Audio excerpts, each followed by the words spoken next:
And as we transition from exploring Africa's journey from aid to investment, it's clear that strategic financial partnerships are a key to unlocking economic potential and sustained growth. So who better to continue this dialogue than Rajnish Kumar, who's redefined financial services in India with the SBI and now drives digital payments and financial inclusion as chairman of MasterCard India. In conversation with Dr. Ganesh Natarajan, this fireside chat will delve into the future of finance leadership and how strategic investments can reshape economies. So can I please welcome to the stage Dr. Ganesh Natarajan and Rajnish Kumar. Just a quick word while Ganesh is getting ready. You're probably aware, but I will say it, Rajnish Kumar has been at the helm of India's financial revolution. Former chairman of the State Bank of India, he's navigated the nation's largest bank through unprecedented change, pioneering digital innovation and championing financial inclusion. Today, as chairman of MasterCard India, he's at the forefront of transforming digital payments, empowering consumers and small businesses alike. So in an era marked by economic fragmentation and rapid technological change, his leadership really has demonstrated how financial institutions can build resilience, drive productivity, and shape the future of digital economies. Fireside chat to begin. Ganesh, over to you. Thank you.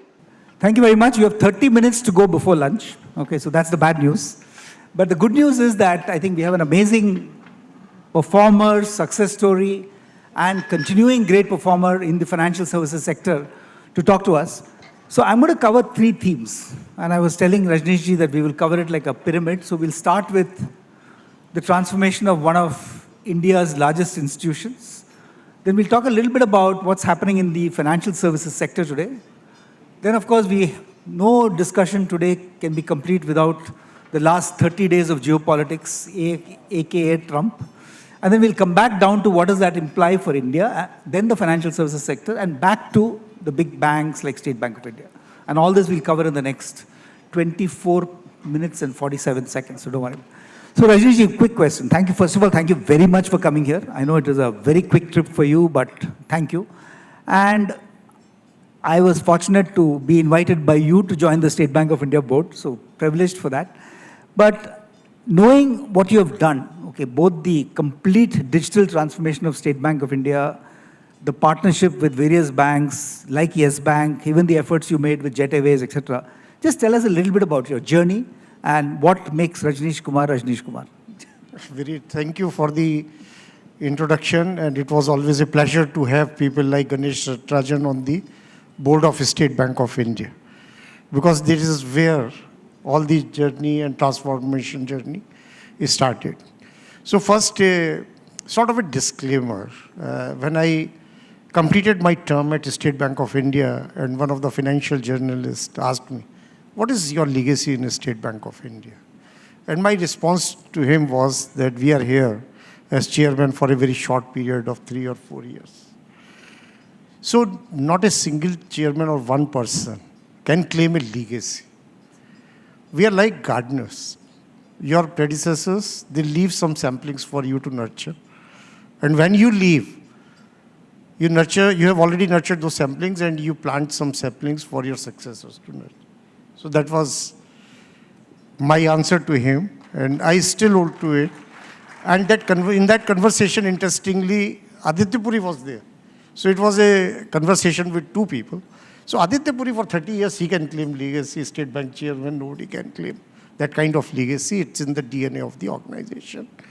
But it is to the credit of State Bank of India, its management, or whoever has been at the helm of the affairs, that despite the government ownership, which people believe that if you are government owned, you can't do anything.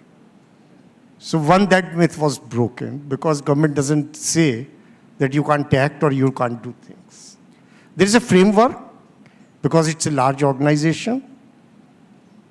You have to keep in mind that framework, but otherwise I tell you, it's a big myth that being government owned and you can't work like a professional organization. So as I said, that there were already a lot of effort which my predecessors had done.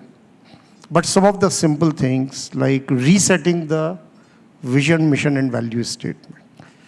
So when it was set earlier, it was just for the sake of memorizing whenever we used to appear for the promotion interviews. Only then we will have a look at it. But with the help of SBI rank and file and staff, we first defined a vision, mission, and value statement, which is very easy to remember. And even today, if you go to any State Bank branch and ask the person at the bottom, they will at least be not able to probably narrate the vision, but they will be able to narrate the value system, where I said steps, which is service, transparency, ethics, politeness, sustainability. So this is the value system which will drive State Bank of India in future. And everybody, starting from chairman, board, key management personnel down the line, whatever action we take, it should be by them. We should keep in mind if my action conforms to that. And that helped a lot.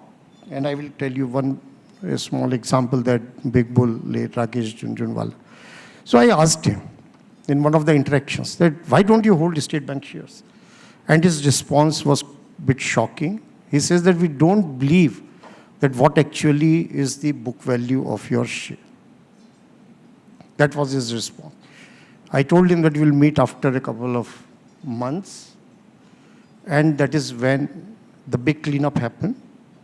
And 3 months, 3 quarters, State Bank declared a lot of big losses. And there was a lot of concern, and there were a lot of political comment, what is happening to State Bank of India, whether it will survive, not survive. But that became very necessary, because when we are talking about integrity and honesty, and where we are certifying that it is a true and fair picture, so why should an investor like Rakesh Jhunjhunwala had any doubt about? So that was one of the starting point. There are so many things, and given the time is short, but that was the starting point, clean up the balance sheet and over-provide.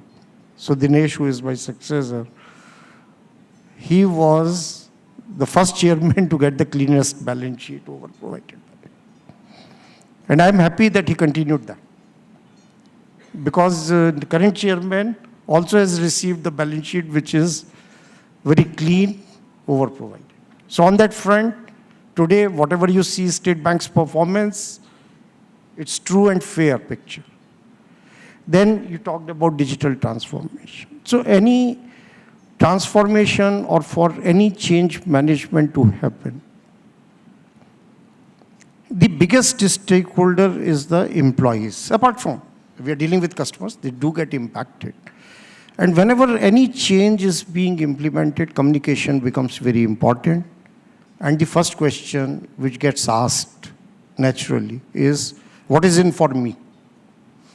If I'm doing something, I'm reorganizing a department, I'm implementing a digital ledger, whatever I'm doing or whatever management is doing, how is it impacting the life of the people who are working not at the administrative offices, more so at the branches, which are the touch points for the customers. Customer may not know chairman, but they know the branch man. All the risks happen at the branches, all the profit comes from them. So I was very clear that our entire focus will be at the branch transformation, not at what I do at sitting at corporate office in Nariman Point, or what happens to all that big administrative setups. So that was very important, and for that, it's important for any chief executive to connect with the people at the ground. Unfortunately, what happens as you start moving up the organization, you lose to the ground, and then some fancy ideas come to your mind, and you say that we will implement it and we will transform the organization, and then the resistance at the ground level is so much that all those fancy ideas get defeated.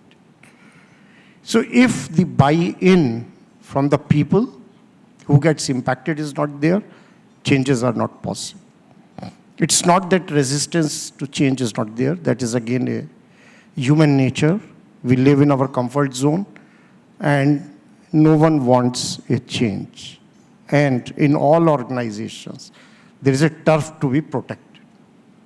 So whenever there is a change, the first thing, the people who own that turf, they start assessing how does my turf get impacted? Am I less powerful or more powerful? So convincing that, breaking those turfs, those silos in an organization like a State Bank of India, it is always again a challenge which a CEO, chairman, but it can be done, and it was done. And people from outside don't recognize, but in 3 years, there was a huge change in the way State Bank was functioning. We have our local head offices. So they are regional satraps, like call you. So earlier, their function itself was control function. But the changes were made, and all the control functions, all these things were taken away from them. And they were made the business heads in real sense. So that was another big change. Again, as I said, a lot of resistance. And you talked about, finally, I'll talk about YONO, which is the flagship program. One is, again, I'm saying to the credit of all my predecessors, there was a lot of emphasis in State Bank of India in adoption of technology. And not today, we were the first even to have computers for reconciliation. Unfortunately, because of unions and all that, the computerization was all limited to the back office functions. First time in mid-80s, in 90s, the computerization in the banks, and particularly in the public sector banks, it started impacting front-end technology and impacting the customers. And when the reforms happened in India in 90s and private sector banks came in without any legacy, so that was a wake-up call for all the government-owned banks. And then banks started implementing core banking solutions and the latest.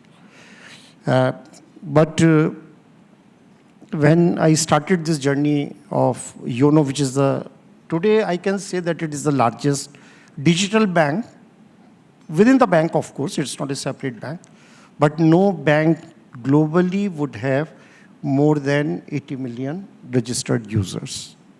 It is more than the population of UK or Germany or this. And within the board, there was a huge resistance around it. And the resistance was coming from the fact that are we biting more than what we can? So it was not that it was not a genuine concern, but ultimately somebody had to accept that challenge.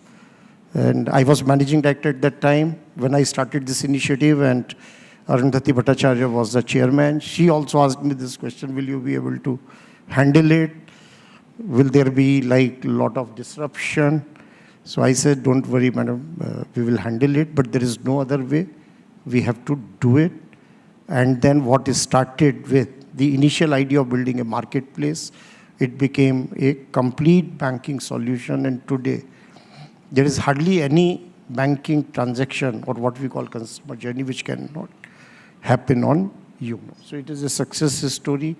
And many people ask me again that you are owned by the government, how could you do it? Because nobody else can today say that as a brand also, YONO is known now universally. I don't think you can recall as much any other banking mobile application as YONO. And the strategy was simple again, buy-in from the customers, communication with them, buy-in from the employees, and personal interest at chairman's level, because all customer journey on YONO, before they go to the market, were approved by me after experiencing. So ultimately, it is like taking along your people through communication, through your own conduct, and answer the question that if you do something, how does it make their life easier and not miserable? Thank you, Rajnish ji. In fact, I can vouch for the one fact that I've known 4 chairperson gardeners in State Bank of India. Arundhati Badchere, who of course is a co-author on our latest PIC publication on Nari Shakti and written a fantastic chapter on what it takes for a woman to succeed in large corporations. And then of course Rajnish ji and then Dinesh Khara, who recently retired, and Srinivas Shetty. And I completely endorse what he's saying, that the passion towards technology is palpable. I mean, a lot of people pay lip service to that, but in SBI I see that. And in fact, just 2 days back, I was chairing a panel on AI, and the CTO of State Bank of India, Nitin Chugh, was there. And he was talking about how 160,000 crores of value of transactions is now being enabled by technology and AI. So it's an absolutely amazing story.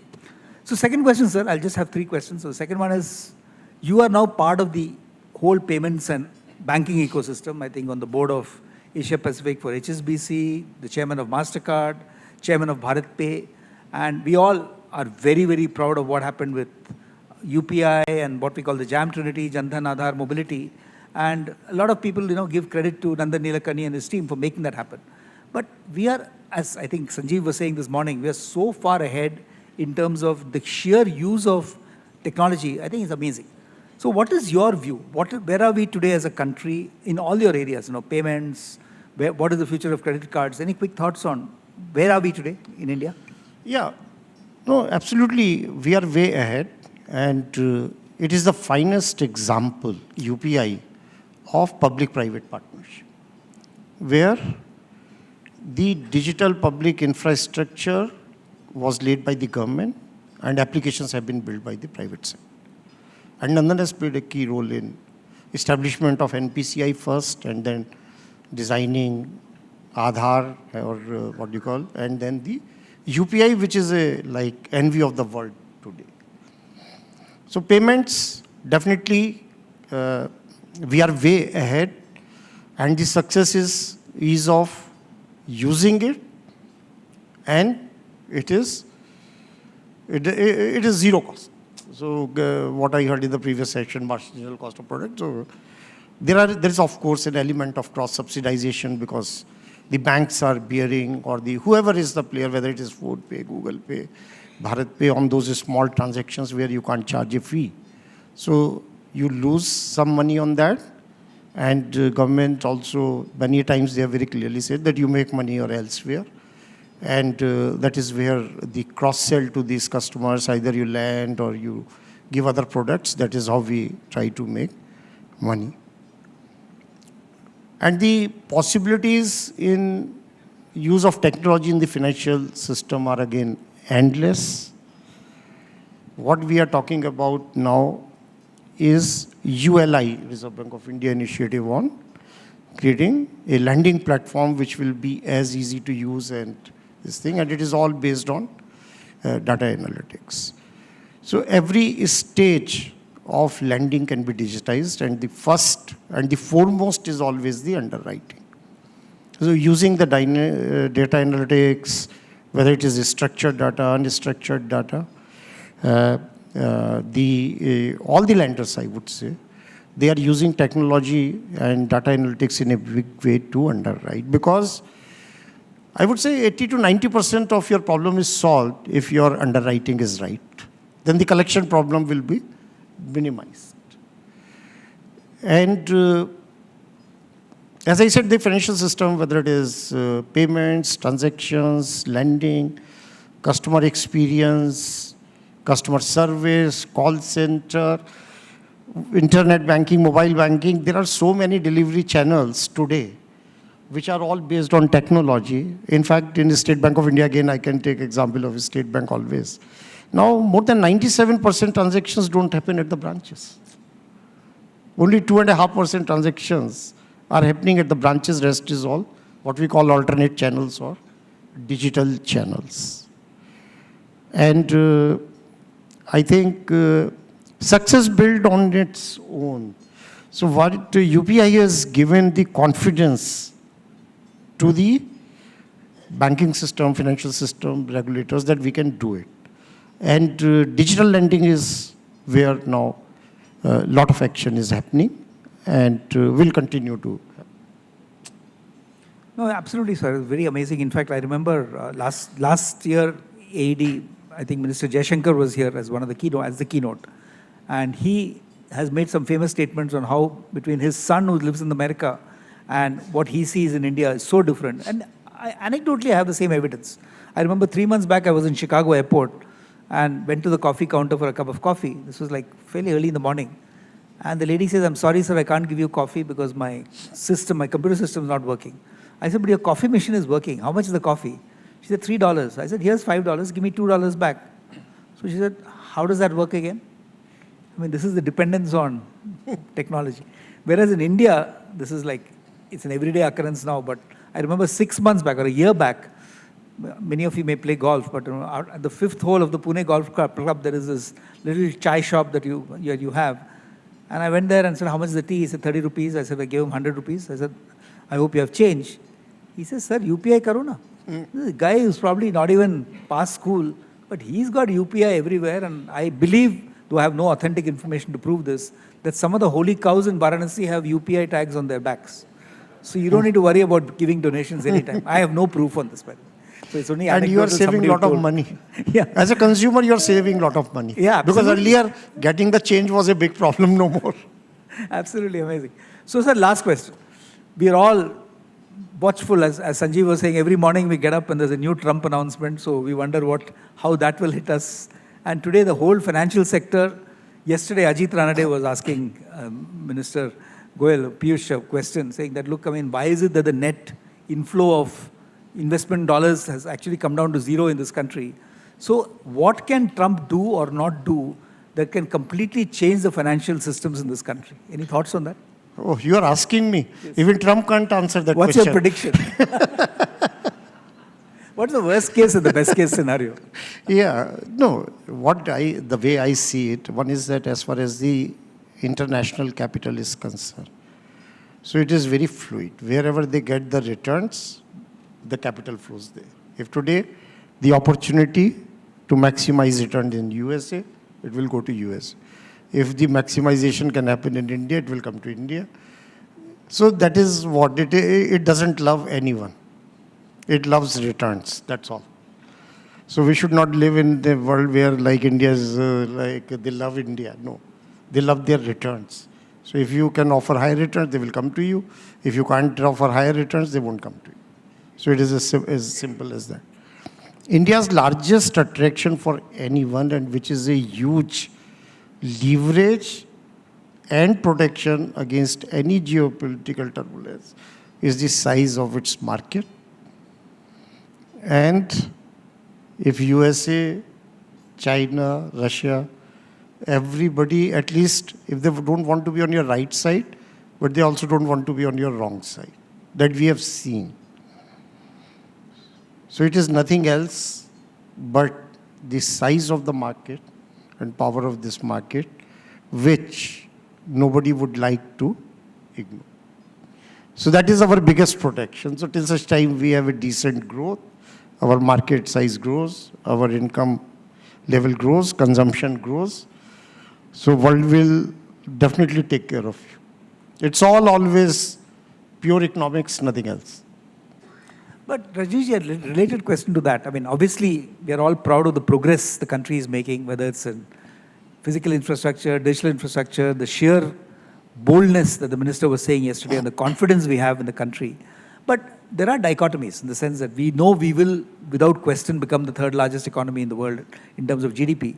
But our GDP per capita still languishes at $2,800 per, and that's compared to 10,000 in China. So, I mean, I'm asking you because State Bank is always seen as a surrogate to the Indian economy. What are the 2 or 3 things we must do to make sure that there is equitable growth in the country over the next, as we move towards a Viksit Bharat 2050? So I think this is the biggest opportunity, as you have said, because our per capita income is low. So that's why the opportunity is the largest for us. Even if we take it to 3 times. Yes. So the size of the economy itself is huge. What I still feel that If you look at ease of doing business, I don't know about the index, but at ground level, there are issues and challenges. There are challenges in getting approvals at local level. There are challenges in getting land. Even now, talent and labor has become a problem. Your cost of utilities, whether it is electricity or power, it is huge or uncompetitive. I won't use the word huge, but uncompetitive. So despite all the incentives, PLI, the governments talk about deregulation, but the fact of the matter is that there's still a lot of regulation, and there are a lot of businessmen and entrepreneurs in this room. So if you talk to anyone, they will tell how difficult it is to set up a shop or do business. So do we need an Elon? So do we need an Elon Musk and a Doge in this country also? Yes, no, not Doles. I will give you one small example. When I was regional head of UK operations, I opened a branch outside London, and we were employing 4 people, and there was just a £200,000 investment. And that brought all the important people of the town and photographed me, welcomed me, as if I am investing billions of dollars. So that is the kind of attitude of the local authorities, politicians, towards investment. A £200,000 investment. Just imagine the kind of welcome I got there. It opened my eyes. Do we welcome our businessmen and entrepreneurs in this manner, in that fashion? The day we do that, we will be on a different. Absolutely. And I think that hope very much exists. Thank you very much, sir. And Bandana, you'll be delighted we've finished on time. Before time, 50 I know, seconds. she doesn't have to worry about this. I'm giving her 48 seconds for closing remarks. I think you've robbed us, Ganesh. 48 seconds more. Thank you so much.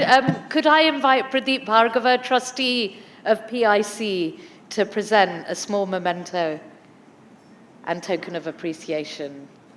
Ladies and gentlemen, a big round of applause for Rajnish ji.